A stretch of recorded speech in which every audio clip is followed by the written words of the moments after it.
வேதத்தின் கண்கள் என்று சில விஷயங்கள் இருக்கு. சிக்ஷை, வியாகரணம், சந்தஸ், நிருத்தம், ஜோதிஷம், கல்பம் அப்படின்னு ஒரு 6 அங்கங்கள் இருக்கு. அதை பற்றி நான் பின்னால விளக்குறேன்.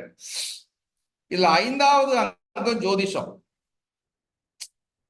அதுக்கு முன்னாடி வாழ்க்கைக்கு தேவையான அங்கங்கள் இந்த 4 அங்கங்கள்: சிக்ஷை, வியாகரணம், சந்தஸ், நிருத்தம். வாழ்க்கையிலிருந்து உயர்வதற்கு அடுத்த நிலை 6வது அறிவு என்ற நிலையிலிருந்து 7வது அறிவுக்கு போறதுக்கு ஜோதிஷம் அவசியம். அதனாலதான் 5வது இடத்துல வச்சிருக்கிறோம். அதனாலதான் ஜோதிடம் என்றால் வேதத்தின் கண்கள்னு சொல்றாங்க. சரியா? அது ஒளி. அதனாலதான் ஜோதி பிளஸ் இடம் ஜோதிடம், ஒளி இருக்கின்ற இடம். அப்ப அந்த ஜோதிடம் என்பது 5வது நிலையிலிருந்து 6வது நிலை என்ன நிலைன்னா தேவநிலை. அது கல்ப நிலை. கல்ப நிலைன்னா அழியா நிலைன்னு அர்த்தம். அப்ப பிறப்பும் இல்லை, இறப்பும் இல்லை, ஏரியல் வியூ. நம்ம எல்லா இடத்துல இருந்து எங்க இருந்து வேணாலும் எந்த இடத்த வேணாலும் பார்க்கலாம். இப்ப என்ன ட்ரெண்ட் பண்ணிட்டு இருக்கிறாருன்னு பார்த்துடலாம். என்ன, நீ எவ்வளவு செக்யூரிட்டி போட்டாலும் எனக்கு என்ன கவலை இல்லை, நான் ட்ரம்பை பார்த்துடலாம். அது 7வது நிலை. அந்த நிலைக்கு ஏன் ட்ரம்பை பார்க்கணுன்றது அப்புறம். அப்ப பார்க்க மாட்டோம் நம்ம. இதெல்லாம் வேலையா, ட்ரம்பை பார்க்கறதெல்லாம் ஒரு வேலையா, வேலை நிறைய இருக்கு அப்படின்ற மாதிரி ஆயிடும். ஆனா அந்த 7வது நிலைன்றது உயர்ந்த நிலை. அப்ப இந்த 7வது நிலைக்கு போவதற்கு போறோமோ போலையோ வாழ்க்கையில ஒரு தெளிவு வேணும். ஏன் வந்தோம், எதுக்கு வந்தோம்? சரியா? சரி, அடுத்து நமக்கு பிறவி உண்டா? அப்ப இருக்கு. அடுத்த பிறவி எப்படி அமையும், அல்லது அடுத்த பிறவியை நாம் எப்படி அமைத்துக் கொள்ள வேண்டும்? முடியுமா? கண்டிப்பா முடியும். ஜோதிடத்துல அதுக்கு வழி இருக்கு.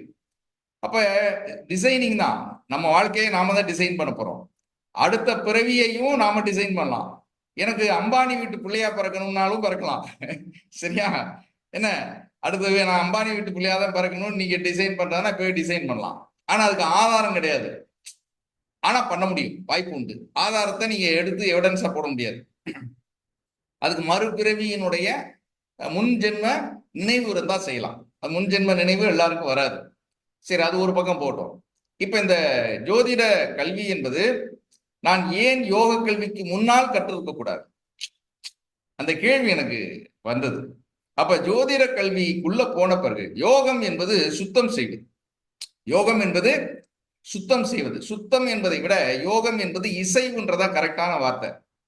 என்ன, இயற்கையோடு இசைவாக வாழ்வது. அதுதான் இயற்கை என்ன சொல்லுதோ அதுக்கு ஏற்றவாறு இசைவா வாழ. அப்ப இயற்கை என்ன சொல்லுதுன்றது எனக்கு நான் கேட்கணும். மரம் என்ன சொல்லுது, வானம் என்ன சொல்லுது, மேகங்கள் என்ன சொல்கிறது, பறவைகள் என்ன சொல்கிறது, விலங்குகள் என்ன சொல்கிறது, சக மனிதர்கள் என்ன நினைத்து கொண்டு போகிறார்கள், இது எல்லாம் எனக்கு தெரியணும். அப்ப அதுதான் இசையோடு இயற்கையோடு இசைந்து வாழ்வதற்கான வாழ்க்கை. அது யோக வாழ்க்கை. அது ரொம்ப உயர்ந்த வாழ்க்கை. பதஞ்சலி மாமுனி அற்புதமா அள்ளி கொடுத்திருக்கிறார் அஷ்டங்கா யோகம்னு. சரியா? அது உயர்ந்த வாழ்க்கை. ஆனால் இந்த யோக வாழ்க்கையில போன விஸ்வாமித்திரர் எப்படி வீழ்ந்தாரு? இந்த கேள்வி இருக்கு இல்லையா? இந்த கேள்வி தெரிஞ்சுக்கணும்னா ஜோதிடம் தெரியணும். அவ்வளவு பெரிய விஷயங்க. அத்தாடி சிலிர்க்குது, மேலெல்லாம் சிலிர்க்கிறது, உடலெல்லாம் அப்படியே பொங்குகிறது, கண்களிலிருந்து கண்ணீர் தாரை தாரையா வருகிறது. ஏன்? இந்த நிலையை உணர்வதற்கான இறைவன் இதற்கு நம்மை படைத்திருக்கிறானே, இந்த நிலையை உணர்வதற்கான வாய்ப்பை நமக்கு தந்திருக்கிறானே, எவ்வளவு பெரிய பேரு. யோகமே பெரிய விஷயம். யோகத்தை அறிவதற்கான ஒரு கருவியாக ஜோதிடம் இருக்கிறதே. அந்த ஜோதிடத்தை, உண்மையான ஜோதிடத்தை, மூடநம்பிக்கை இல்லாத ஜோதிடத்தை, அந்த இறைவனுடைய செயலை புரிந்து கொள்ளக்கூடிய ஜோதிடத்தை, கர்மாவினுடைய தன்மையை அறிந்து கொள்ளக்கூடிய ஜோதிடத்தை அறிவதற்கு நமக்கு ஒரு வாய்ப்பை தந்திருக்கிறானே. இந்த வாய்ப்பை நினைக்க நினைக்க நினைக்க நமக்கு நெஞ்சமெல்லாம் உண்ணுகிறது. அப்ப இந்த ஒரு ஜோதிட பயிற்சியை நான் யோகத்திற்கு முன்னால் கற்றிருக்கலாமே என்ற ஒரு எண்ணம். நீங்க என்னதான் செஞ்சாலும் நமக்கு அதற்கான கர்மா வேணும், அதற்கான வாய்ப்பு வேணும். அப்படி இருந்தால் மட்டும்தான் நாம அதை நோக்கி நகர முடியும். அப்ப அது இருக்கணும்னா என்ன செய்யணும்? நமக்கு குரு ஆக்டிவேட் ஆகும், சகசிராராம சக்கரம் கொஞ்சமாவது வேலை செய்யணும். அப்ப அதற்கான தன்மைகளை நாம் வளர்த்து கொண்டு இருக்கிறோமா? இதுதான் நம்ம கிட்ட இருக்கக்கூடிய பெரிய கேள்வி. ஆனால் அந்த அதற்கான வளர்ப்பை நிச்சயமாக நம்முடைய ஜோதிட பயிற்சி உங்களுக்கு தந்துவிடும். அதுல மாற்று கருத்தே கிடையாது. அதை நோக்கி நீங்க பயணம் பண்ணணும். தெள்ள தெளிவான பயணம் பண்ணணும். கள்ளம் கபடம் இல்லாத பயணம் பண்ணணும். ஆழ்ந்த நம்பிக்கையோடு பயணம் செய்யணும். மிகுந்த ஈடுபாடோடு பயணம் செய்யணும். சரணாகதி தன்மையோடு பயணம் செய்யணும். அப்படி பயணம் செய்யும் போது உங்களுடைய ரிசீவிங் கெப்பாசிட்டி முழுமையாக உள்ள வந்துடும். அந்த ரிசீவிங் கெப்பாசிட்டி உள்ளே வர வர வர நம்முடைய சகசிராராம சக்கரம் இதழ்கள் எல்லாம் டான் டான் டான் டான் ஒவ்வொன்றா ஆக்டிவேட் ஆக ஆரம்பிச்சிடும். ஆக்டிவேட் ஆக ஆக நாம் எது சரியோ அதை மட்டும்தான் செய்வோம். விழிப்புணர்வு கூடும். ஓஷோ சொல்ற மாதிரி விழிப்புணர்வு தான் ரொம்ப முக்கியம். இந்த காரியத்தை இந்த நேரத்தில் செய்யலாமா செய்யக்கூடாதா? பல நேரங்களில் செய்யலாம் என்பதை விட சில நேரங்களில் சில காரியங்களை செய்யாமல் இருப்பது உத்தமம். அதுதான் புதிய கர்மா. அப்ப நீங்க ஜோதிடம் படிச்சா நீங்க மேன்மையாயிடுவீங்களா? இல்ல. ஜோதிடம் படித்தாலும் பிரச்சனைகள் வரும், யோகம் படித்தாலும் பிரச்சனைகள் வரும். இப்ப என்னன்னா இந்த டெக்னிக்ஸ் இருக்கு இல்லையா, இந்த ஜோதிடம் படிக்கும் போது இந்த குருவினுடைய ஆக்டிவேஷன் இருக்கு இல்லையா, சகசராராம சக்கரத்தினுடைய ஆக்டிவேஷன் என்ன பண்ணுனா உங்களுக்கு ஒரு விஷயத்தை சுட்டி காட்டும். தம்பி, நீ செய்யறது தப்பு, நீ செய்யறது தவறு என்று சொல்லும். அப்ப தவறு என்று சொல்லும் போது மற்றவர்களுக்கு அது கிடைக்காது, மற்றவர்களுக்கு அந்த சிக்னல் கிடைக்காது. அப்ப தவறு என்று செய்யும் போது இல்லை, தவறாக இருந்தாலும் நான் செய்கிறேன் என்றால் அதற்கான வினை பயனை அனுபவிக்கணும். நம்பர் 2, இது தவறுன்னு நமக்கு உள்ள இருக்கக்கூடிய பச்சி சொல்லுது, அப்ப நாம செய்ய வேண்டாம் என்று நகர்ந்து விடுவது இரண்டாவது பண்பு. அப்ப எவ்வளவு விஷயம் இருக்கு பாருங்க. அப்ப சில நேரங்களில் இப்ப ஒருத்தர் ஆக்சிடென்ட்ல இருக்காரு, இப்ப நம்ம போய் அவரை காப்பாற்றணும். காப்பாற்றும் போது ஒரு பச்சி சொல்லுது, நீ போகாத, போனா போலீஸ் உன்னை சந்தேகப்படும், உன்னை பிடிச்சி உள்ள போகணும் அப்படின்னு நம்ம கிட்ட சொல்லுது. அப்ப பரவாயில்ல, நான் உள்ள போய் இருந்தாலும் பரவாயில்ல, போலீஸ் என்ன சந்தேகப்பட்டாலும் பரவாயில்ல, நான் காப்பாத்துறேன்னு காப்பாத்து. இது மாபெரும் புண்ணியம். வரும் பிரச்சனைகள் வரும், அப்ப அதை நம்ம எக்ஸ்பிளைன் பண்ணி அதுல இருந்து வெளியே வரும். அதே சமயத்துல சுயநலத்தோடு ஒரு சில காரியங்களை செய்யும் போது அதுக்கும் நமக்கு எச்சரிக்கை செய்யும். இந்த பச்சின்னு சொல்றேன் இல்லையா, இந்த பச்சின்றது வேற எதுவும் இல்லை, வழக்கமா நம்ம கிட்ட இருந்து இருக்கக்கூடிய மனசாட்சி தான் பச்சி. இந்த மனசாட்சி யாரு அப்படின்னா, மனம் என்பது சந்திரன், மனசாட்சி என்பது குரு. சரியா? மனசாட்சி என்பது குரு. அதனாலதான் குரு சந்திரன் வீட்டுல குரு உச்சமாகறான். அப்ப ஜோதிடத்துல இந்த யோக பண்புகளையும் இறை பண்புகளையும் இயற்கை பண்புகளையும் மானிட பண்புகளையும் விலங்கியல் பண்புகளையும் இங்கே இருக்கக்கூடிய அனைத்து அம்சங்களையும் ஒரு டெக்னிக்கலா நம்மளால பிரிக்க முடியும். எப்படி ஒரு காரை ஒவ்வொரு பார்ட்டா பிரிச்சு மறுபடியும் அசம்பிள் பண்ணி அதை எப்படி ரன் பண்றோமோ, வெறும் நமக்கு பார்த்தா கார் தான் தெரியும்.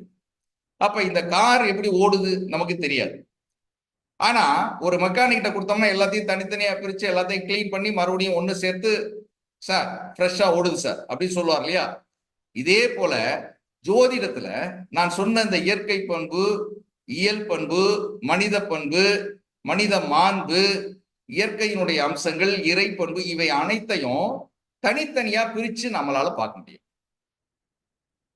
ஒரு மனிதனுடைய குணாதிசயம் எந்த சூழலில் எப்படி வெளிப்படும் என்று பார்க்கும் போதே இவரிடம் இந்த பண்பு இப்ப வெளிப்பட்டிருக்கு.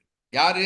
உள்ள இருக்கக்கூடிய செவ்வாய் வெளிப்பட்டிருக்கிறான், உள்ள இருக்கக்கூடிய ராகு வெளிப்பட்டிருக்கிறான், உள்ள இருக்கக்கூடிய புதன் வெளிப்பட்டிருக்கிறான். அப்ப இது எல்லாம் நமக்கு தெரிய ஆரம்பிச்சிடும். அப்ப ஒரு நாய் ஒரு நாய் வெளியில வந்துகிட்டு இருக்கு, நம்ம போயிட்டு இருக்கிறோம், அது பாட்டுக்கு போயிடும் அப்படின்றது ஒரு பக்கம். ஆனா நமக்கு ஜோதிடம் படித்தவர்களுக்கு என்ன, கொஞ்சம் முன்கூட்டியே கொஞ்சம் அசம்பிள் ஆனோம்னா, ஆகா இந்த நாய் நம்மளை கடிக்க வர்ற மாதிரிலாம் வருது அப்படின்னு நம்ம கொஞ்சம் எச்சரிக்கை உணர்வோடு போயிடலாம். முக்கியமா இந்த இடத்துல ஒரு உணர்வு தோணும். நெஞ்சினுடைய மைய பகுதியில ஒரு தவறான மனிதர்களை பார்க்கும்போது இந்த இடத்துல ஒரு உணர்வு தோணும். அவங்க பேசணும்னு அவசியம் இல்லை, அவர்கள் எதிரில் வரும்போதே அல்லது நம் எதிரில் உட்காரும் போது அல்லது நம்மளிடம் ஏதோ ஒரு வகையில் உறவாடும் போது இந்த இடத்துல நமக்கு ஒரு உணர்வு, இந்த உணர்வை நான் பல முறை பெற்றிருக்கிறேன். அப்ப இந்த உணர்வு எப்படி வருகிறது என்றால் உங்களுக்கு குரு ஆக்டிவேட் ஆகணும். குரு ஆக்டிவேட் ஆயிருச்சுனாலே இந்த இடத்துல ஒரு பச்சி நமக்கு வேலை செய்ய ஆரம்பிச்சிடும்.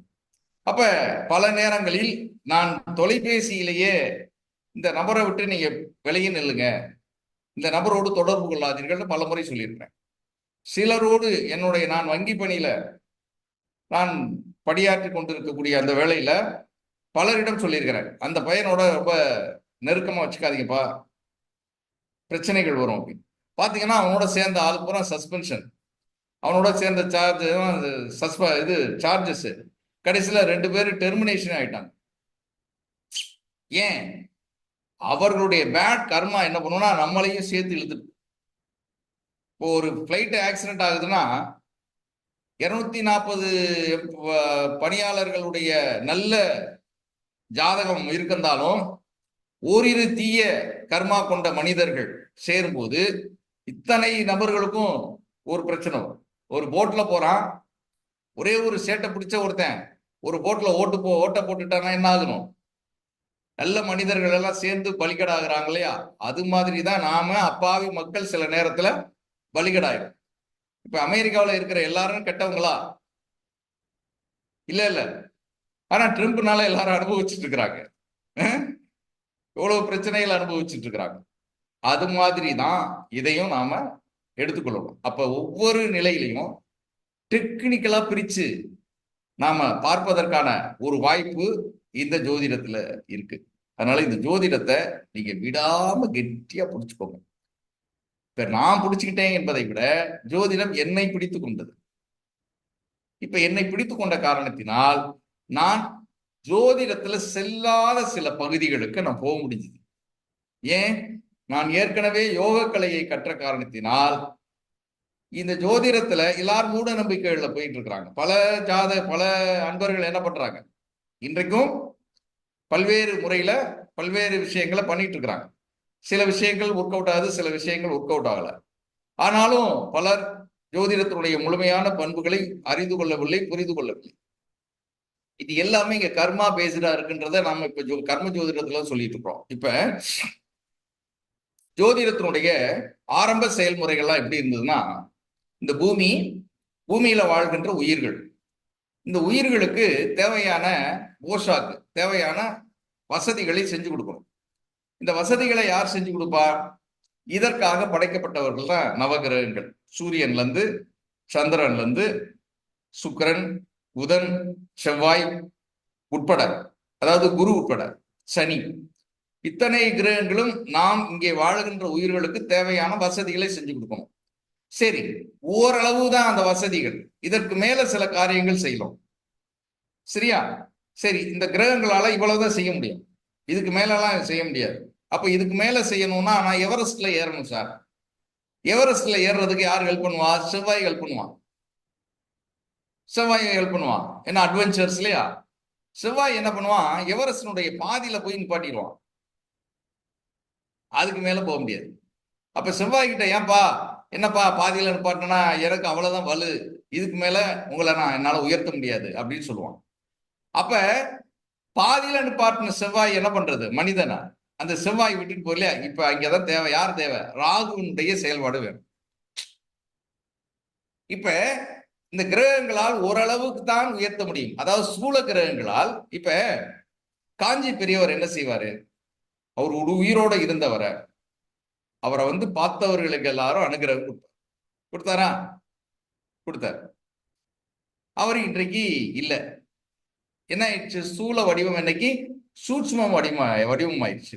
இப்ப அவருக்கு எப்படி பவர் என்னைக்கு எங்க கிடைச்சிருச்சு? அவர் எங்க கூப்பிட்டாலும் போகக்கூடிய நிலையம், எங்கே கூப்பிட்டாலும் போகக்கூடிய நிலை. அப்ப சூழ வடிவத்திற்கு ஒரு எல்லை உண்டு, சூட்சும வடிவத்திற்கு ஒரு எல்லை இல்லை. ஈஸியா புரிஞ்சுக்கிட்டீங்கன்னு நினைக்கிறேன். சரியா நான் சொல்றது? அப்ப சூட்சும வடிவம் கொண்ட ராகு கேதுக்கள் என்ன பண்ணுது? அதுக்கு மேல கொண்டு போய் உயர்த்துவதற்காக ராகுவை படைத்தது. இது பூமியில இருக்கக்கூடிய சூழலில் உயர்வை தருவதற்காக ராகு. பூமியில நான் அம்பானி போல ஆகணும். எனக்கு இப்ப மாசம் எனக்கு 1,00,000 ரூபா சம்பளம் வருது. 1,00,000 ரூபா பத்தாது, நான் 1,00,00,000 ரூபாய் சம்பாதிக்கணும் அப்படின்னு நினைச்சா யாருடைய வேலை வேணும்? 1,00,000 ரூபாய் யார் கொடுப்பா? சூரியன் கொடுப்பார். சம்பாத்தியம் வந்தான். 1,00,00,000 வேணும்னா சாரி மிஸ்டர் சிவராம கணேசன், உங்களுக்கெல்லாம் நான் 1,00,00,000 ரூபா கொடுக்கறதுக்கு எனக்கு பவர் இல்லை அப்படின்னு சொல்லிடுவாரு. அப்ப எனக்கு 1,00,00,000 வேணும் அப்படின்னா எனக்கு இந்த 1,00,00,000 தருவது யாரு? தலைவன் ராகு உள்ள வரணும். அப்ப தலைவன் 1,00,00,000 தானே மவனே நீ வாங்கிக்க என்று கொண்டு போய் 1,00,00,000 ரூபாய் கொடுத்துருவார். இப்ப அந்த 1,00,00,000 ரூபாய் சம்பாதியத்தினுடைய வினை பயன் நல்வினை பயனா இருந்தா பரவாயில்ல.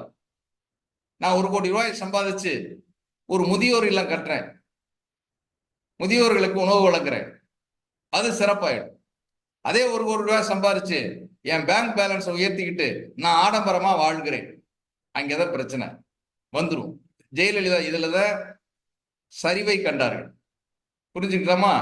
அப்ப இந்த ஒரு நிலையிலிருந்து இன்னொரு நிலைக்கு, அதாவது சூழ கிரகங்களால் செய்ய முடியாத பணிகளை இந்த சூட்சும கிரகங்கள் உயர்த்திடும். அப்ப ராகு என்பது அதை விட மேம்பட்ட நிலைக்கு நம்மை உயர்த்துவது.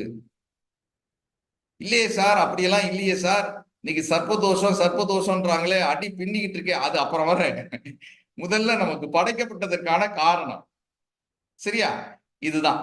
சரி, அப்ப கேது எதுக்கு சார் அப்படின்னா, மண்ணில் உயர்வதற்கு ராகு, விண்ணில் உயர்வதற்கு கேது.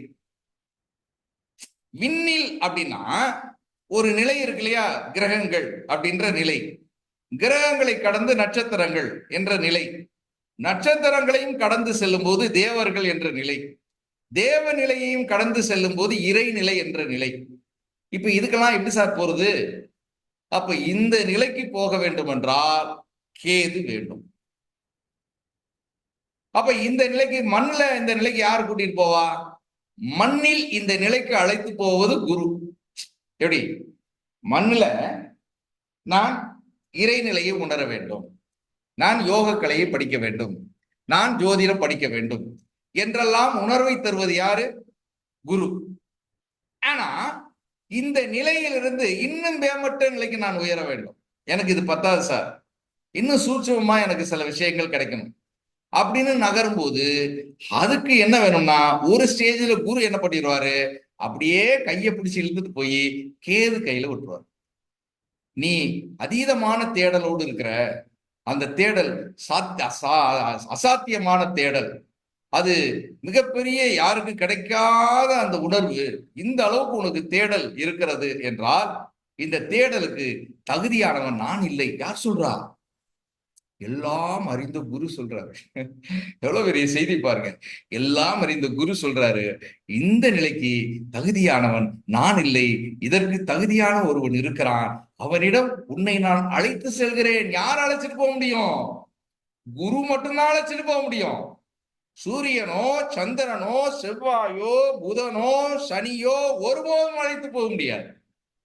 அப்ப அந்த நிலைக்கு நீ உயர்வான நிலைக்கு இருக்கிறாய், உன்னை நான் அழைத்து செல்கிறேன், வா வா என்று கேதுவிடம் அழைத்து செல்லும் போதுதான் அந்த கேது நம்மை கையை பிடித்து கொண்டு உனக்கு மண்ணையும் காட்டுகிறேன் விண்ணையும் காட்டுகிறேன் என்று மிக உயர்ந்த நிலைக்கு அழைத்து செல்லக்கூடிய அற்புதமான கிரகம் தான் கேது.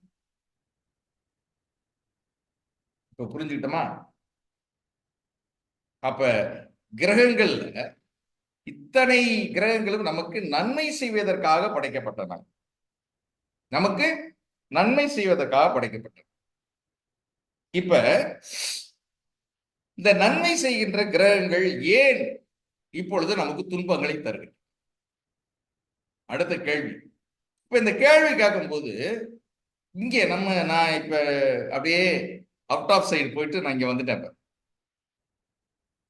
நான் விண்ணுக்கு போயிட்டு இப்ப வந்துட்டு ஏத்தாப்புல லேப்டாப்பை பாக்குறேன், நிறைய பேர் வீடியோல வரல.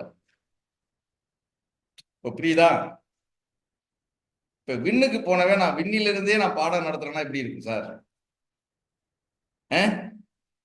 விண்ணில இருந்து நான் அப்ப மண்ணுக்கு வந்துட்டேன் சார். நான் என்ன சொல்லி உங்களை நான் புரிய வைக்கிறது? என்ன சொன்னா நீங்க புரிஞ்சுக்குவீங்க?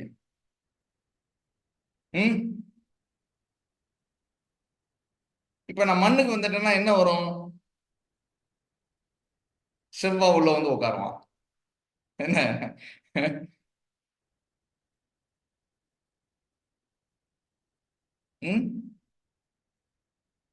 புதன் வந்து உட்காருவான். அடுத்து சந்திரன் வந்து உட்காருவான். எல்லாரும் வந்து உட்காந்து, ஏன் இதுக்கு இவ்வளவு சிரமப்பட்டு பாடம் நடத்துற? சும்மா ஏனோ தானே நடத்திட்டு போ சொல்லுவான்ல. குரு சொல்லுவான், புதன் சொல்லுவான், நீ ரொம்ப ஓவரா அழுத்திக்கிற, நீ பாடம் நடத்தி கிழிச்சதெல்லாம் போதும், சும்மா நடத்திட்டு போ அப்படின்னு சொல்லுவான்னு சொல்ல மாட்டானா? இந்த அலட்சியமாக பாடம் நடத்துற வேலையெல்லாம் புதனுடையது. கோபமாக பாடம் நடத்துறது செவ்வாயுடையது. என்ன? ஆசிலேஷனோட பாடம் நடத்துறது சந்திரனுடையது. சுயநலத்தோடு பாடம் நடத்துவது ராகு உடையது. கடிந்து கொண்டே பாடம் நடத்துவது சனியுடையது. சரியா? ரொம்ப ஜாலியா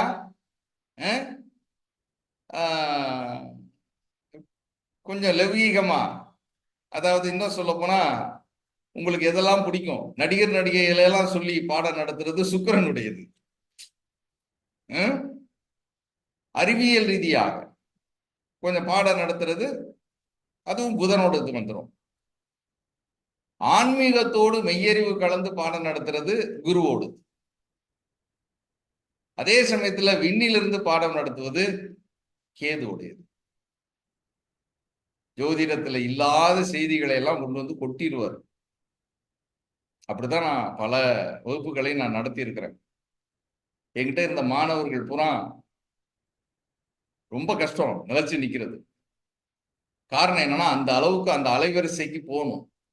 அப்படி போகும்போது அற்புதமான பலன்களை உங்களால அடைந்து விட முடியும். சரி, உங்களால பல பேரால வீடியோல வர முடியல, அது என்னன்னு கேட்டுக்கலாம். கேட்டுக்கிட்டு அடுத்த செஷன்ல கண்டிப்பா வீடியோல வரணும். அப்படி இல்லைன்னா கட் பண்ணிடுவாங்க.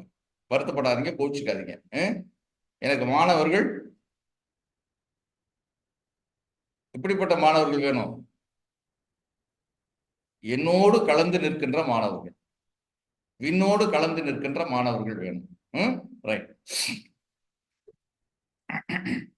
இதுல என்ன சிக்கல் இருக்கு? டெக்னிக்கலா சில சிக்கல்கள்லாம் இருக்கு.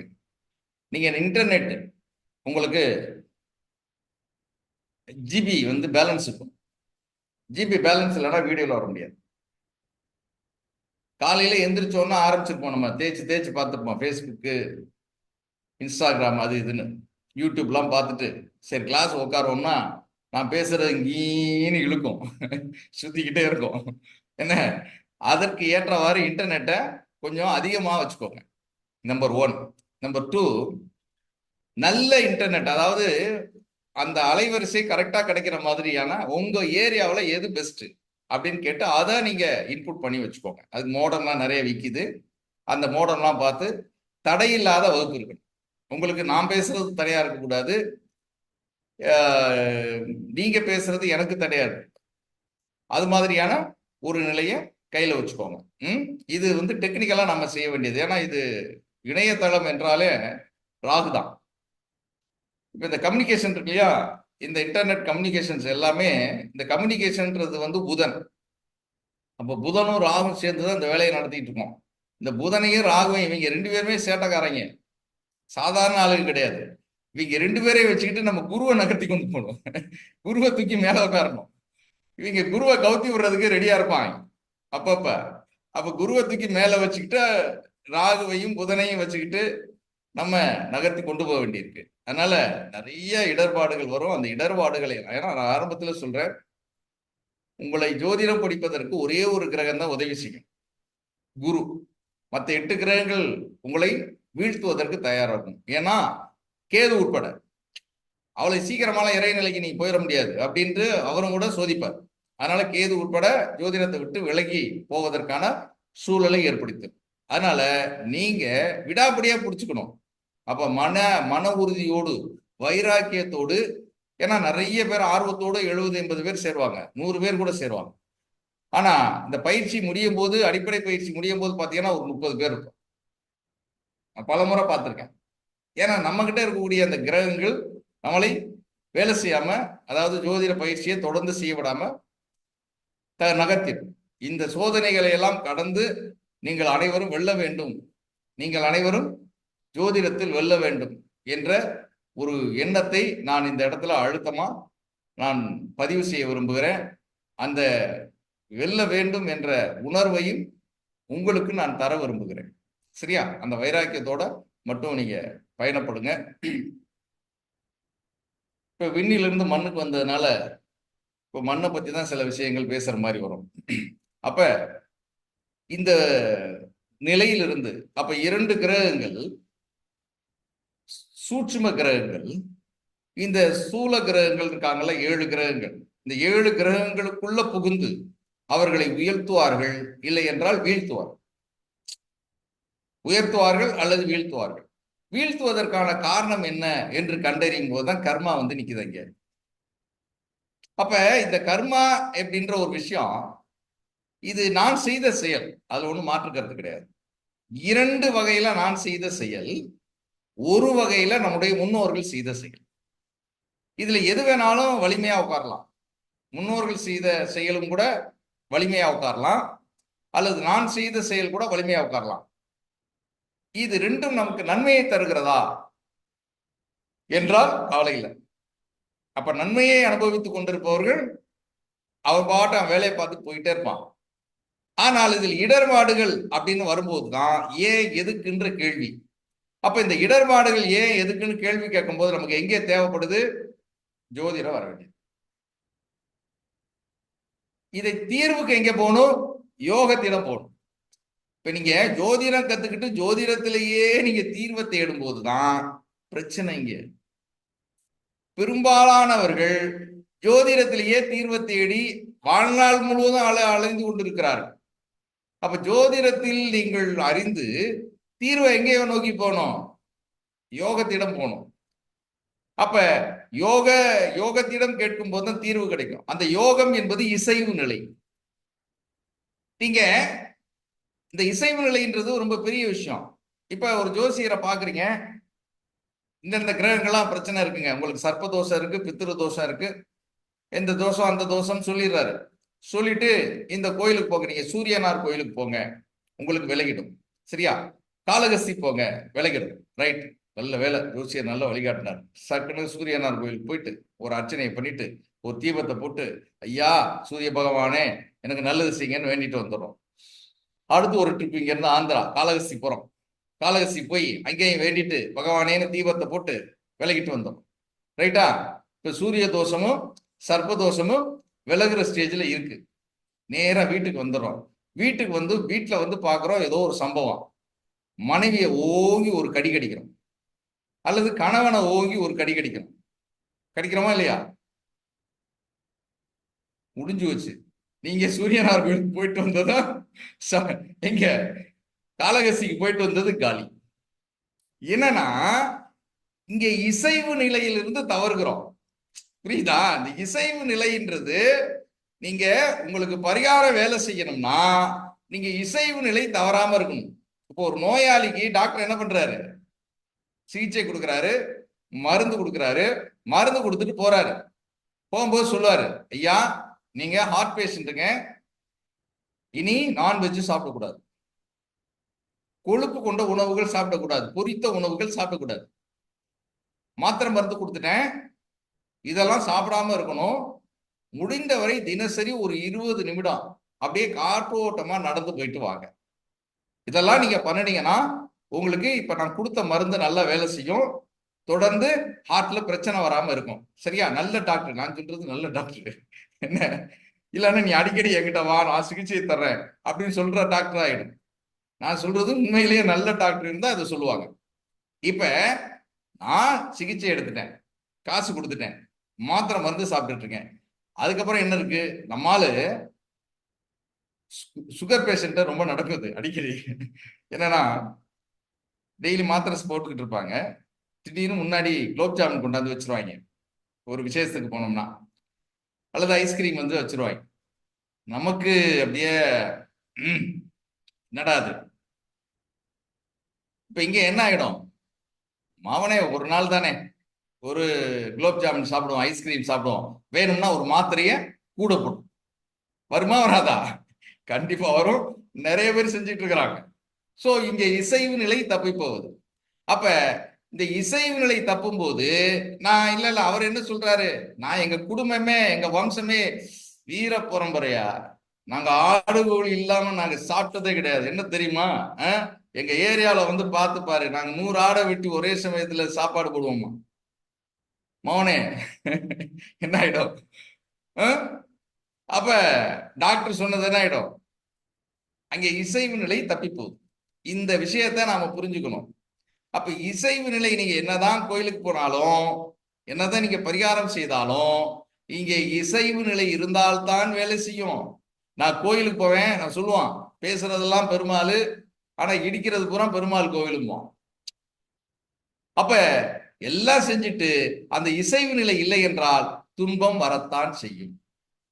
அப்ப இசைவு நிலை என்ன செய்யுதுன்னா, உங்களுக்கு ஒரே ஒரு உதாரணம் சொல்லி நிறைவு செய்யலாம்னு நினைக்கிறேன். நம்ம இந்தியாவிலேயே ரொம்ப மாசுபட்ட நகரம் அப்படின்னு எது தெரியுமா? சென்னைன்னு சொல்லிடாதீங்க, சென்னை பரவாயில்ல, டெல்லி. டெல்லி தான் அதீதமான மாசுபட்ட நகரம். இந்த மாசுபட்ட நகரம் எப்படி இருந்தது தெரியுமா? யாருக்குமே தெரியாது. அது மாசுபடாத நிலையில் எப்படி இருந்தது தெரியுமா? யாருக்குமே தெரியாது. எப்ப தெரிஞ்சது தெரியுமா? 2020 தெரிஞ்சது. ஆச்சரியப்பட்டு போயிட்டாங்க. எனக்கு தெரிஞ்சு நான் 70-80 வருஷமா டெல்லியில வசிக்கிறேன் சார். ஒரு நாள் கூட நான் இமயமலை பார்த்ததே கிடையாது. நான் டெல்லி மொட்டை மாடியில ஏறி நின்று பாக்குறேன், அப்படியே இமயமலை அப்படியே பனி படர்ந்து அப்படியே நிக்குது சார் கண்ணுக்கு முன்னாடி. நான் 80 வயசுல நான் இதுவரை பார்த்ததே கிடையாது சார். எங்க போச்சு இவ்வளவு நாள் இந்த இமயமலை? எப்ப கேட்டாங்க தெரியுமா? கொரோனா பீரியட்ல, லாக்டவுன் பீரியட்ல. அப்ப நம்ம என்ன பண்ணிருக்கிறோம், நம்ம ஆளுப்புறான் அந்த இசைவு நிலையை கெடுத்திருக்கிறான். நம்மால் டெல்லியில பூரா புழுதிய படர விட்டு அந்த இசைவு நிலையை கெடுத்து வைத்திருந்தான். இத காட்டுறதுக்கு கொரோனா வந்தது. இத காட்டுறதுக்கு பல வருஷங்கள் இருக்கும், 500-1000 வருஷம் இருக்கும். எத? இமயமலையை பார்த்தவர்கள் 500-1000 வருஷத்துக்கு முன்னாடி தான் பார்த்திருப்பாங்க. அப்ப இதை காட்டுவதற்கு கொரோனா வந்து அந்த மக்களை எல்லாம் தரிசிக்க வைத்தது இமயமலைய. எல்லாரும் பூரிச்சு போயிட்டாங்க, அப்படியே புலங்காகிதம் அடைந்தார்கள். ஆகா ஆகா, அற்புதம் அற்புதம், இனி தினசரி இமயமலையை தரிசிக்கலாம் அப்படின்னு நினைச்சுக்கிட்டு இருந்தாங்க. லாக்டவுனை எடுத்தாங்க. 10 நாள்ல இமயமலை காணோம்.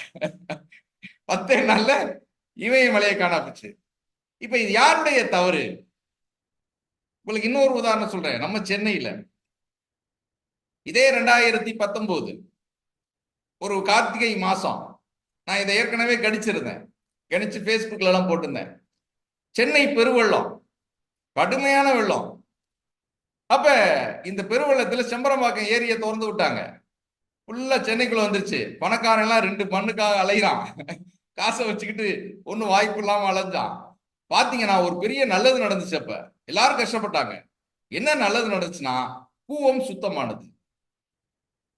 எத்தனை கோடி செலவு பண்ணாலும் கூவம் சுத்தமாகாது சார். ஒரு அம்மா 3வது நாள் அந்த இதெல்லாம் முடிஞ்ச பிறகு 3வது நாள் ஒரு அம்மா கூவத்துல உட்காந்து துவைச்சு காய போட்டுட்டு இருக்கு ட்ரெஸ்ஸ. பார்த்தா அரண்டு போட்டோம், என்னடா அது கூவத்துல துவைச்சு காய போட்டுட்டு இருக்கே ஒரு அம்மா. மீண்டும் ஒரு 500-1000 வருடத்திற்கு முன்னாடி திரும்பி விட்டோமே, சென்னை கூவம் சுத்தமாகி விட்டதே, இனி அங்கே போட்டு விடலாம், குளிக்கலாம், விளையாடலாம், அற்புதமாக சென்னை மாநகரம் மாறிவிட்டதே. 1000 பேர் கஷ்டப்பட்டாலும் கூட, 1,00,000 பேர் கஷ்டப்பட்டாலும் இது கிடைத்ததே. யார் கொடுத்தது? இந்த வேலையை செஞ்சது சனி. கூவம் நதியை கிளீன் பண்ணிட்டு போயிட்டான். அடுத்து பாத்தீங்கன்னா 2 மாசத்துல மறுபடியும் ஆரம்பிச்சிட்டாங்க நம்ம ஆளு. 2 மாசம் தான் சார், கூவம் நதி போயிடுச்சு சார். இப்ப நீங்க போக முடியல. அப்ப யாரு சார் காரணம்? அப்ப இதெல்லாம் இதற்கு என்ன காரணம்னு கேட்டீங்கன்னா, நாம் இசைவு இல்லாத வாழ்க்கை வர்றோம், இயற்கையோடு இசைவு இல்லாத வாழ்க்கை. அப்ப இசைவு என்பதுதான் பரிகாரத்தினுடைய முதல் படிய. நீங்க முதல்ல எனக்கு துன்பம் வருதுன்னு நினைச்சிட்டீங்கன்னா முதல் வேலை நான் வெஜ்ஜை நிறுத்தணும்.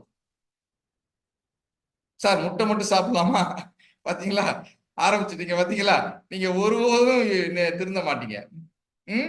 நம்ம கிட்ட கேள்வியாதான் கேட்பான், சார் ஒரே ஒரு முட்டை சாப்பிட்டுக்கிறேன் சார், எனக்கு டாக்டர் சொல்லியிருக்காங்க சார் அப்படிமா.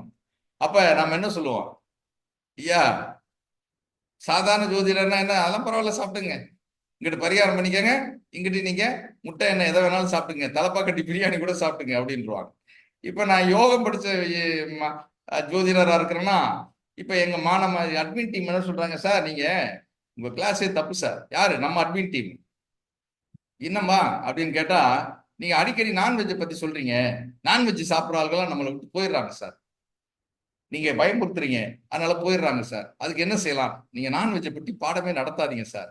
அப்ப நான் சும்மா இருந்துட்டு போயிடலாமே அப்படின்னு சொன்னா அவங்க சொல்லிக்கிட்டே இருக்கிறாங்க, இப்ப வர சொல்லிட்டு இருக்கிறாங்க, நான் தான் கேட்கறது இல்லை. அப்ப முதல் வேலை என்ன பண்ணணும்னா, இந்த இயற்கைக்கு முரணான செயல்பாடுகளை நிறுத்தணும். முட்டை சாப்பிடலாமான்னு கேட்கக்கூடாது, என்ன அது ஒரு உயிர் கொலை தான், அது ஒரு கருக்கலைப்பு, சரியா? அப்ப அதையும் நிறுத்தணும், எல்லாவற்றையும் நிறுத்தணும். நாயக கமலஹாசன் மாதிரி அவங்கள நிறுத்த சொல்லு, நான் நிறுத்துறேன் அப்படின்லாம் சொல்லக்கூடாது, சரியா? நாம நிறுத்திடணும். பக்கத்து வீட்டுக்காரன் சாப்பிட்டா கூட நாம நிறுத்திடணும் ஃபர்ஸ்ட். அதுக்கப்புறம் நம்மிடம் இருக்கக்கூடிய கோபதாபங்கள், முதல்ல கோபதாபங்கள் முதல்ல நமக்கு அறியாம நம்ம வருத்தப்பட்டு இருக்கோம், வருத்தங்கள் இருந்தது. சில வீட்டுல எல்லாம் சில பிரச்சனைகள் வரும்ல, சின்ன வயசுல இருந்து நானும் எங்க அண்ணனும் ஒன்னா இருப்போம், சண்டை போடுவோம், அதை பண்ணுவோம் இதை பண்ணுவோம், ஏதோ ஒண்ணு மனசுக்குள்ள இருக்கும். அப்ப என்ன நடக்கும், அந்த வருத்தங்கள் கோபங்கள் உள்ள இருக்கும். ஜோதிடம் வந்த பிறகுதான் ஐயோ நம்ம இவ்வளவு பாடம் நடத்திட்டு இருக்கிறோம், அண்ணன் மேல ஒரு கோபம் இருக்கு, வருத்தம் இருக்கேன், அதை எப்படி கண்டுக்காம விட்டோம் அப்படின்ட்டு அதுக்கப்புறம் அதை கலைஞ்சேன்னா, இது நம்ம அறியாமே நமக்குள்ள உட்காரும். உங்க யாராவது மாமியார் மேல கோபம் இருக்கும், மைத்துனர் மேல கோபம் இருக்கும், அக்கா மேல கோபம் இருக்கும், தங்கச்சி மேல கோபம் இருக்கும், பரம்பரை பகை சார், நீங்கெல்லாம் பஞ்சாயத்தெல்லாம் பண்ண முடியாது சார், வெட்டு குத்தாயிடும். ரைட் சார், ரைட் சாமி, நீங்க போயிட்டு வாங்க, ஒண்ணும் பண்ண முடியாது. ஒண்ணுமே இல்லாத நம்ம இந்த உடம்புல சீவன் போனதுக்கு அப்புறம் நம்மள என்ன சொல்லுவாங்க தெரியுமா, பாடியை எப்ப தூக்குறீங்க பண்றான் என்ன, அதுவரை சிவராம கணேசன் சார் நீங்க என்ன சார்பாங்க, அதுக்கப்புறம் பாடியை நீங்க எப்ப தூக்குறீங்க அப்படின்ட்டுவான். அதுக்கு அவ்வளவுதான், அதுக்குள்ள நாமளா வாழணும். அப்ப இந்த முரண்பாடுகள் உடக்குள்ள, இந்த இசைவு நிலையை தடுப்பது முரண்பாடுகள். நம்ம உடம்புக்குள்ள நமக்கே தெரியாத முரண்பாடுகள் இருக்கு, அதைத்தான் கர்ம ஜோதிடத்துல நான் எக்ஸ்பிளைன் பண்ண போறேன். பிடிவாதம், கோபம், வருத்தம், கவலை, எதிர்பார்ப்புகள், எக்ஸ்பெக்டேஷன்ஸ், அது ரொம்ப முக்கியம். எதிர்பார்ப்புகள், பொய், பித்தலாட்டம், நமக்கே தெரியாம. நீங்க ஒரு படம் பார்த்துமே, கமலஹாசன் படம், விஸ்வரூபமா ஏதோ ஒரு படம், தசாவதாரம் நினைக்கிறேன். ஒரு கிழவி வீட்டுக்கு போகும்போது பூரா ஏதாவது ஒரு ஜாமான திருடி மடியில வச்சுட்டு வரும், பார்த்திருக்கீங்களா? அந்த அம்மா வேணும்னு செய்யல, ஒரு திருட்டு எண்ணத்தோட செய்யல, ஆனா அது ஒரு ஹேபிட்டா மாறிடுது பாருங்க. அதுக்கு மாதிரி நாம ஆட்பட்டிருக்கிறோம். ஒன்றல்ல இரண்டல்ல 1000 இருக்கு சார் நம்மகிட்ட, நமக்கே தெரியாம இருக்கு. அது பூரா மறைமனதை ஏற்படுத்தி இருக்கிறது. கர்ம ஜோதிடத்துல நான் கண்டறிந்த மிக முக்கியமான விஷயம் மறைமனம், ஹிடன் தாட், ஹிடன் கான்சியஸ். நம்ம எல்லாரும் கண்டுபிடிச்சது, நம்ம படிச்சது எல்லாமே கான்சியஸ், சப்கான்சியஸ் தான் படிச்சிருக்கிறோம். சில இடங்கள்ல சூப்பர் கான்சியஸை பத்தி சொல்லியிருப்பாங்க, அது டிவைன் சிஸ்டம், இறைநிலை. ஆனா யாருமே தொடாத ஒரு சப்ஜெக்ட் இருக்கு, அந்த சப்ஜெக்டை நான் கர்ம ஜோதிடத்துல தான் கண்டறிந்து கொடுத்துருக்கிறேன். அதுக்கு பேரு ஹிடன் கான்சியஸ் பேரு. இந்த ஹிடன் கான்சியஸ்ல உங்களுக்கும் எனக்கும் தெரியாத பல்லாயிரக்கணக்கான ரகசியங்கள் உள்ளே உட்கார்ந்து. இந்த ஹிடன் கான்சியஸை கிளீன் பண்ணாம நீங்கள் ஒருபோதும் நன்மைகளை அனுபவிக்க முடியாது. அப்ப திரும்ப திரும்ப பிரச்சனைகள் வருதுன்னு பாக்குறோம்ல. நீங்க எந்த ஜோதிடத்துல யார்கிட்ட போனாலும் கேட்கலாம், எந்த புத்தகங்களை வேணாலும் பார்க்கலாம். இந்த ஹிடன் கான்சியஸை பத்தி எதுலையும் சொல்லியிருக்க மாட்டாங்க, இதுவரை சொன்னது இல்லை. அப்ப ஏன்னா நான் அறிந்த யோகம், நான் பாருங்க, நான் அறிந்த யோகம் ஜோதிடத்துக்குள்ள வந்த உடனே எனக்கு ஒரு புதிய கதவை திறந்து விட்டுருக்கு. இல்லடா, இதுக்குள்ள ஒரு விஷயம் இருக்கு, இதை நீ கண்டறிந்து இதை நீ கிளீன் பண்ணா மட்டும்தான் அவர்களால் அடுத்த அடி எடுத்து வைக்க முடியும். அப்ப இந்த நிலையை நம்முடைய ஞானிகள் அறிந்திருக்கிறார்கள். இந்த நிலையை அறிந்து நமக்கு பல முன்னெச்சரிக்கையாக நமக்கு புரட்டாசி மாசம் பல காரியங்களை செய்ய சொல்லி இருக்கிறார். புரட்டாசி மாசத்துல நீங்க என்ன பண்ணணும், 16 நாள் தொடர்ந்து முன்னோர் வழிபாடு செய்யணும். அதுக்கப்புறம் 9 நாள் நவராத்திரி பெண் தெய்வ வழிபாடு செய்யணும். அதுக்கப்புறம் 4 நாள் என்ன பண்ணணும், புரட்டாசி சனிக்கிழமை பெருமாள் கோவில் வழிபாடு செய்யணும். நீங்க கவனிச்சு பார்த்துருக்கீங்களா, புரட்டாசி மாசத்துல நமக்கு கேப்பே கிடையாது.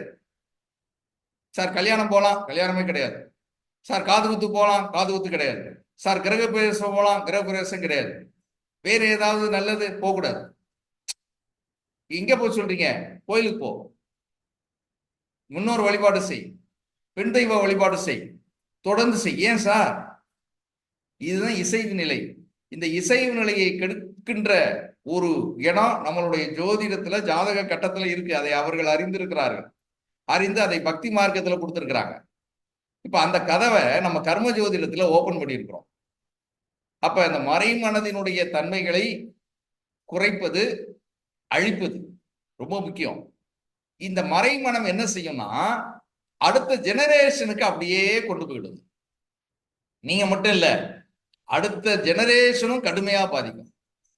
வம்சாவளியாக பார்க்கிறாங்க இல்லையா? இல்லைங்க, அடுத்தடுத்து வாழையடி வாழையா எங்க வீட்டுல ஆம்பளைங்க யாருமே நிலைக்க மாட்டேன்றாங்க. அடுத்தது இன்னொன்னு, எங்க வீட்டுல ஏதாவது ஒரு ஆண் குழந்தை பிறந்தா ஒரு ஆள் இறந்து போயிடுறாங்க, நான் பார்த்திருக்கேன். இன்னொன்னு, எங்க வீட்டுல பெண்கள் வர்றாங்க, பெண்கள் யாருமே, பெண்கள் வந்தோடனே அவங்க வீட்டுக்காரே இறந்து போயிடுறாங்க. சில வீட்டுல பெண்கள் மட்டுமே இருப்பாங்க, ஆண் துணையே இருக்காது.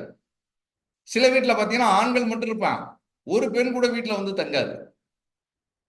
சில வீட்டுல குழந்தையே பிறக்காது.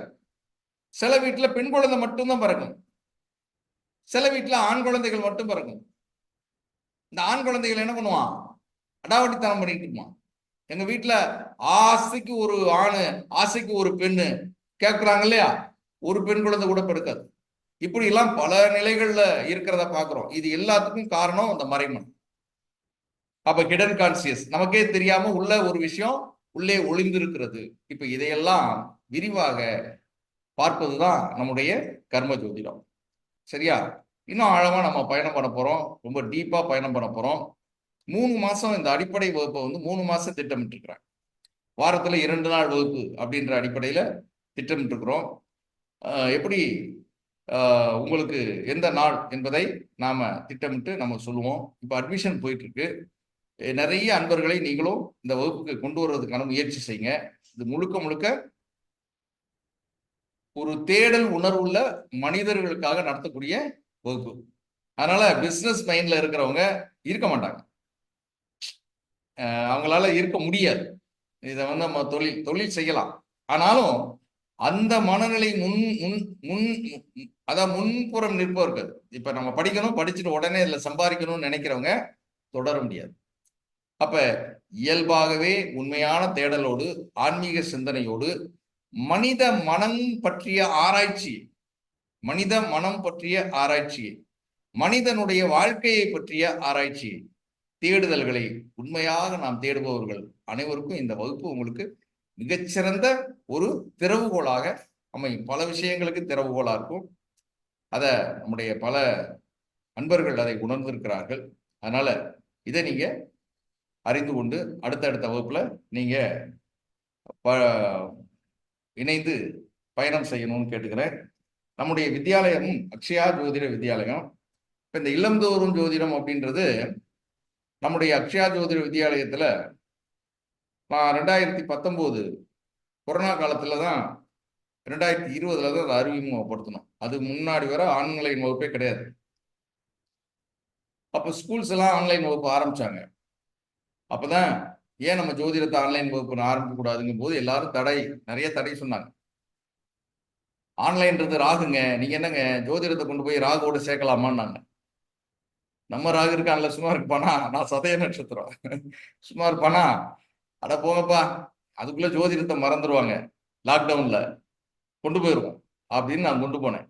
ஃபர்ஸ்ட் அப்பதான் கொண்டு போனேன். இன்னைக்கு பாத்தீங்கன்னா ஆன்லைன் சிஸ்டம் ஏகப்பட்ட பேர் வந்துருச்சு, ஏதோ விதவிதமா நடத்துறேன்னு இருக்கிறாங்க. அதனால அன்னைக்கிலேருந்து இன்றைக்கு 2026 7 வருடங்களாக தொடர்ந்து சிஸ்டமேட்டிக்கா, நீங்க சிஸ்டமேட்டிக்கான ஒரு வகுப்பு இருக்கு இல்லையா, ஆன்லைன் நீங்க எங்க போனாலும் அந்த வகுப்பு இருக்கான்றது எனக்கு தெரியாது. ஒரு சிஸ்டமேட்டிக்கான வகுப்பு நம்முடைய வகுப்பு. அதனால இந்த வகுப்புல இன்னும் நிறைய அன்பர்களை கூட்டிட்டு வாங்க. நம்முடைய அக்ஷயா ஜோதிட வித்யாலயம் இந்த வகுப்புக்கான புத்தகங்களை, உபகரணங்களை எல்லாம் தருகிறது. இதுதான் உங்களுக்கு புத்தகம். நான் இந்த வகுப்பு வந்து இப்ப சென்னையில இருந்து நடத்திட்டு இருக்கிறேன். சென்னையில நமக்கு அந்த ஸ்டுடியோ அமைப்பு கிடையாது, இப்பதான் ஏற்படுத்தி இருக்கிறேன். இன்னும் பின்னாடி ஸ்கிரீன் போடல, அதனால இன்னும் சில இடர்பாடுகள் இருக்கு. இருந்தாலும் இன்னைக்கு உங்களுக்கு தெளிவா இருக்கும்னு நினைக்கிறேன். லைட்டிங் அரேஞ்ச்மெண்ட்ஸ்லாம் நேற்று தான் பண்ணோம். அதனால ஏன் காரணம்னா எல்லா நிலையிலும் உங்களுக்கு சிரமம் இல்லாம கிடைக்கணும் என்பதற்காக சில முயற்சிகள் எடுத்துக்கிட்டே இருக்கணும்.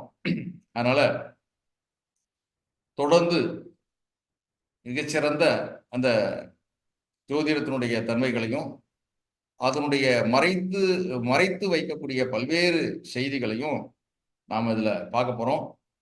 ரொம்ப டெக்னிக்கலா பார்க்க போறோம். ஜோதிடத்தினுடைய அனைத்து பிரிவுகளையும் வித்தியாசமான முறையில் பார்க்க போறோம். அது மட்டும் இல்லாம அதனுடைய ஒரிஜினல் தன்மை, உண்மைத்தன்மை என்ன, ஜோதிடத்தில் சொல்லப்பட்ட உண்மைத்தன்மை என்ன, இன்றைய காலகட்டத்தில் அது செயல்படும் தன்மை என்ன, இது ரொம்ப முக்கியம். ரைட்டா? இப்ப குரு பார்த்தால் கோடி நன்மை, இது உண்மைத்தன்மை. இப்ப எனக்கு குரு பார்த்துட்டு இருக்கிறாரு, சரியா? ஆனா கோடி நன்மை நடக்கல, இது இன்னைக்கு செயல்பாட்டு தன்மை. ரைட்டா? இது இந்த தன்மைகளையும் நம்ம விரிவா நாம விளக்க போறோம். மறுபடியும் சொல்றேன், நீங்க ஆரம்பத்துல வீடியோ ஆன் பண்ணிட்டு அப்புறம் ஒரு சார் அப்படியே கிளாஸ்ல போயிடுவாரு, கண்டுக்க மாட்டாரு அப்படின்ட்டு வீடியோ ஆஃப் பண்ணிட்டு இருக்காதீங்க. எப்ப நீங்க வர்றீங்களோ முழுமையாக ஒரு மணி நேரம், 1.5 மணி நேரம், 2 மணி நேரம் கிளாஸ். இந்த 2 மணி நேரம் கிளாஸ்ல இல்ல சார் நீங்க குறைச்சிக்கங்கன்னா நான் குறைச்சிக்கிறேன், ஆனா நீங்க ஈடுபாடாக இருந்தீங்கன்னா அது கிளாஸ் நல்லபடியா போகும். அதனால இடையில டைம் வேணும், டீ டைம் வேணும், கேப் வேணும், எல்லாம் உங்க இஷ்டம் தான். மாணவர்களுக்கு ஏற்றவாறு தான், உங்களுடைய விருப்பத்துக்கு ஏற்றவாறு தான் நம்ம பாடம் நடத்த போறோம். அதாவது செவ்வாய் வெள்ளிக்கிழமை ஏதாவது ஒரு நாள், அல்லது திங்கள் புதன் இந்த மாதிரி ஒரு நாள், அல்லது செவ்வாய் வியாழன் ஏதாவது 2 நாள், இது மாதிரியே மாலை நேரத்துல 7 மணிக்கு நமக்கு வகுப்பு நடக்கும். இது மாதிரி 3 மாத வகுப்பு. இல்ல எனக்கு வாரத்துல ஒரு நாள் ஞாயிற்றுக்கிழமை மட்டும்தான் எனக்கு வேணும் அப்படின்னா ஞாயிற்றுக்கிழமை வகுப்பு அட்டன் பண்ணிக்கலாம். இது வந்து 6 மாத வகுப்பு, சரியா? கட்டணம் எல்லாருக்கும் ஒரே மாதிரி தான். அதுக்கு நான் என்னமா பண்றது சார், வேற ஏதாவது பண்ணுங்க. அப்பதான் இந்த ரெக்கார்டிங் கிளாஸ் கொடுக்க ஆரம்பிச்சோம், புரியுதா? ரெக்கார்டிங் கிளாஸ் கொடுக்க பாருங்க. நீங்க சீரியலும் பாருங்க, இதையும் பாருங்க. சீரியல்ல மாமியார் என்ன பண்ணுவோம், மருமகளை வீழ்த்தும், மருமகள் மாமியாரை வீழ்த்தும், அப்படியே அதே சிந்தனையோட வந்து ஜோதிடத்தை பாக்குறது என்ன, இப்படியெல்லாம் இருக்கு. அதனால நீங்க எப்படி வேணாலும் வாங்க, உங்களுக்கு ஜோதிடத்தை கொடுக்கறதுக்கு நாங்க தயாரா இருக்கிறோம் அப்படின்ட்டு பல டெக்னிக்ஸ். இன்னைக்கு இந்த அளவுக்கு டெக்னாலஜியில அப்டேட்டா இருக்கிறது நம்ம தான் நினைக்கிறேன். இளந்தோறும் ஜோதிடம் இங்கதான் நாம தான் இந்த அளவுக்கு கொடுக்குறோம், வேற யாரும் அந்த மாதிரி கொடுக்குறாங்களான்னு தெரியல. அந்த அளவுக்கு பர்ஃபெக்ஷனு, அந்த அளவுக்கு டெக்னாலஜி அப்டேட் பண்ணியிருக்கிறோம். அதனால யாரும் தப்பிக்க முடியாது. ஜோதிடம் படிக்கணும்னு நினைக்கிறது மட்டும்தான் உங்க வேலை, கொடுக்கறது எங்க வேலை. ஆனாலும் படிக்க முடியல, புரியுதா? ஆர்வத்தோட வந்துருவாங்க, ஆனா முடியல. அதுக்கு நம்மளுடைய சொந்த முயற்சி வேணும், சொந்த உறுதி வேணும், வைராக்கியம் வேணும். கண்டிப்பா நம்ம படிக்கணும், இதை நம்ம தெரிஞ்சுக்கணும் அப்படின்றத ஒரு ஆர்வத்தோடு ஈடுபடணும். அதுக்கு ரொம்ப முக்கியம் குருபலம். குருபலம் படிக்க முடியாது. என்ன, அந்த குருபலத்தை கொண்டு வர்றதுக்கு நான் ரொம்ப அடிக்கடி நான் சொல்லிக்கிட்டே இருப்பேன், இயற்கையோடு இசைந்து பயணிப்பதற்கு நீங்க தயாராகணும். இதுவரை நீங்க எப்படி இருந்தீங்களோ சரியாது, இனியாவது இயற்கையோடு இசைந்து. அப்ப இயற்கையோடு இசைந்து பயணிக்கிறதா ஒண்ணும் இல்லை, கோவப்படாம இருங்க, தள்ளி போடுங்க. சரி நாளைக்கு கோவப்பட்டுக்குவோம் அப்படின்னு தள்ளி போடுங்க. சின்ன சின்ன விஷயங்கள் அது அப்படியே படிப்படியா நகர்த்தி நகர்ந்துடலாம், ரொம்ப மேம்பட்ட நிலைக்கு வந்துடலாம் அப்படின்னு நான் கேட்டுக்கிறேன்.